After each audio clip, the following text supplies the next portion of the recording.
Hello world. You're listening to WMUC 88.1 in College Park. You're listening to Third Rail Radio. We're gonna have Brer on soon, so stay tuned.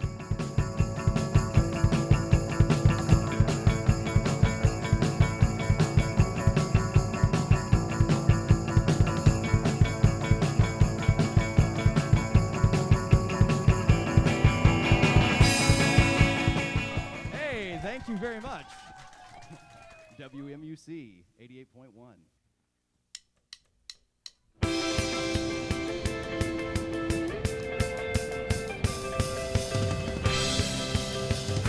Some students in 1942 decided they wanted to have a campus station. So it lasted, I think, under a year before most of these students left campus to join the armed forces for World War II. And the station was restarted in 1948 by other students that were interested in broadcasting. So WMUC, as we know it, has been on the air since 1948. In the early 1980s, a group of students lobbied to have it become a freeform station, which would mean that there was no format, so anybody could play anything that they wanted. And the idea was to be an alternative to commercial radio, and it's remained like that ever since. Third Rail Radio runs every Sunday from 6 to 9 p.m. Usually features about 3 live bands doing in-studio sets, live on air, and usually followed by interviews in between. It's been going on for almost 20 years. My name is Eric Speck.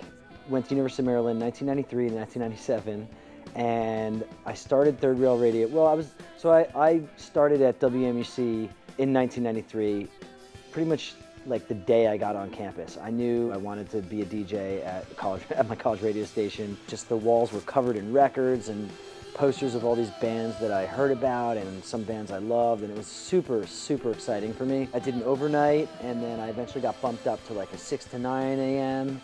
And then it was a 9 to 12, and I loved the 9 to 12 slot. Eventually a new program director came in, and they bumped me from that slot, and I got a Sunday night slot, 6 to 9 p.m., and I was so bummed about it. Basically, he was like, how can I make this good? You know, what can we do? And, you know, I lived with the guy, John Davis, and he was in a band and ran a fanzine, and we were all really connected in the scene, and it just made sense that we would try to catch bands back from their Saturday night play in DC and catch them driving through College Park. So we started doing shows, and that's how Third Rail Radio was born.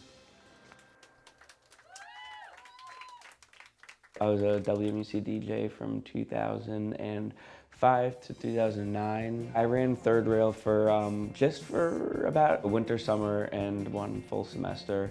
I had a fantastic experience with it. WMUC has a very strong past and of live music in general, which really led to Third Rail becoming a really great institution. It just kind of gave it more of a title than just a use for the live room. Third Rail is great. It's great for the show to have that kind of continuity. It's kind of a tradition for WMUC.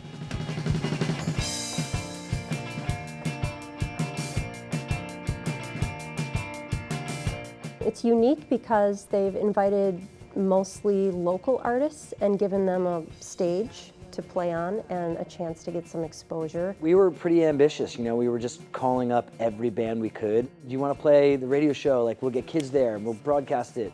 It'd be great. You know, you could play before your show or after. And sometimes it worked.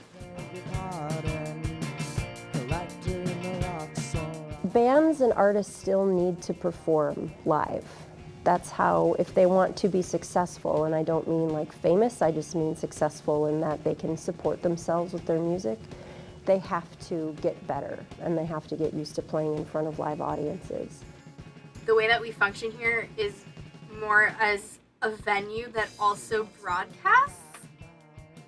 Students enjoy it, and I know that they attend it, and the University of Maryland has always had a strong interest among its student population in local music.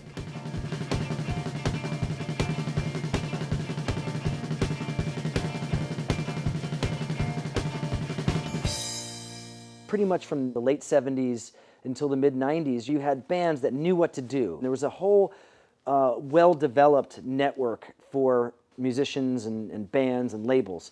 And in that network were college radio stations. In fact, in the 80s especially, and in the early 90s, they were very much so hubs. You know, they were just as important as your record store, just as important as your local venue.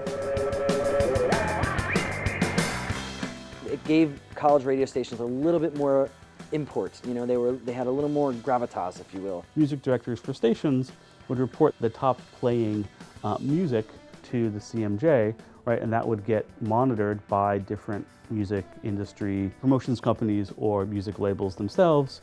Stations that were playing certain kinds of music that was on their label or that they were wanting to promote, then they would send that music to them. During my time at WMUC, we lost a lot of our bandwidth. Spectrum space is incredibly valuable, right? And over the last several years, we've seen a number of prominent universities and college radio stations shut down their stations and sell off the signal. Stations look at college radio and say, if we can, you know, receive a financial windfall for this, and we'll just have them stream only, then they will go in that direction. I've always kind of enjoyed the business aspect of things. I love putting on shows, and only recently really started taking music seriously.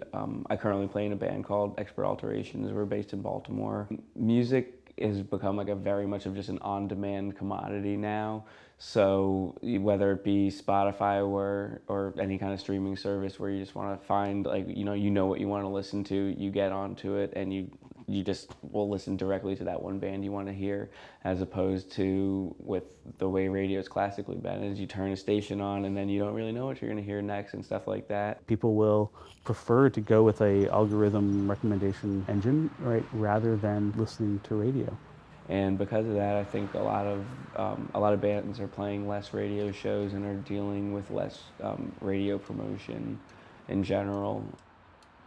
WMUC is still up there with those services. I mean, you can stream it, and now we have an online-only station. I think there's still very much a place for traditional terrestrial radio online. Even to have DJs streaming rather than having a service like Pandora use algorithms to select your playlist. To have a live person who has their own knowledge and experience of music, you're still going to get a completely unique program that you would never be able to rely on algorithms to put together. If a band plays a radio station, again, they're broadcasting on the internet, so sky's the limit. Anyone can listen. Even if you don't have hundreds of people listening to the broadcast, you're still reaching that group of DJs, which at least here, that's 200 people. If you can break into them, you got a lot of people backing you. I think it's great. You know, I listen to online radio all the time. I listen to WMUC, I listen to WFMU, I listen to KEXP. It's interesting because now these little stations have the potential to reach listeners all over the world and become huge. I remember vividly walking into the studio for my first shift, and I was like, whoa, you know, I totally was blown away by the whole scene, and I knew I was home. I think in today's day and age, college radio functions more as a community of people coming together around music that they like and just personalities that mesh well together here. I think that's really special. I remember when I worked at the station, it was so exciting when we had bands play. Like, everybody went. My friends, all the other DJs, we would go and hang out, and it was really fun, and it was really exciting. And it felt like you were part of a community, it felt like you were part of something cool, and you were providing some interesting service, and you were helping the bands, and you were, you know, involved in the culture and involved in the art. It was awesome.